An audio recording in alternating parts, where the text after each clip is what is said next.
3 जूनला आमची ॲनिव्हर्सरी असते आणि ॲनिव्हर्सरी निमित्त आम्ही एक नवीन ठिकाण एक्सप्लोअर करण्याचं ठरवलं.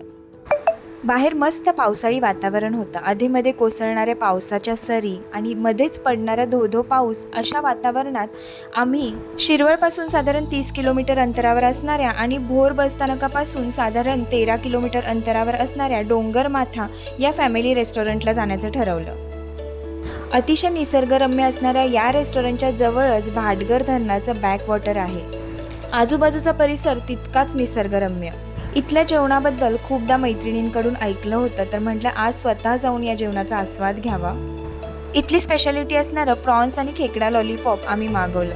दोन्हीची चव अतिशय भन्नाट. जेवणामध्ये मुलांना चिकन रोटीच खायची होती, त्यामुळे इथली मालवणी चिकन हंडी आम्ही मागवली. इथला फिश फ्रायसुद्धा फेमस आहे, त्यामुळे इकडे आम्ही इथला हलवा फिश फ्रायसुद्धा एक डिश ऑर्डर केला. मालवणी चिकनचा जो रस्सा होता तो त्यांनी इकडे एका मातीच्या हंडीमध्ये दिला होता.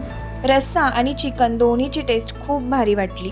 याच्यासोबत आम्ही खाण्यासाठी इकडचे स्पेशल कोंबडी वडे मागवले. पोचायला थोडा लेट झाल्यामुळे प्रचंड भूक लागली होती, त्यामुळे इकडे तिकडे न बघता आम्ही डायरेक्ट जेवणावरती ताव मारला. या हॉटेलमध्ये स्टेचं ऑप्शनसुद्धा तुम्हाला मिळणार आहे. तर असा साधासुद्धा होता आमचा ॲनिव्हर्सरीचा दिवस. कसा वाटला कमेंट करून नक्की सांगा. भेटूया नेक्स्ट व्हिडिओमध्ये. तोपर्यंत बाय बाय.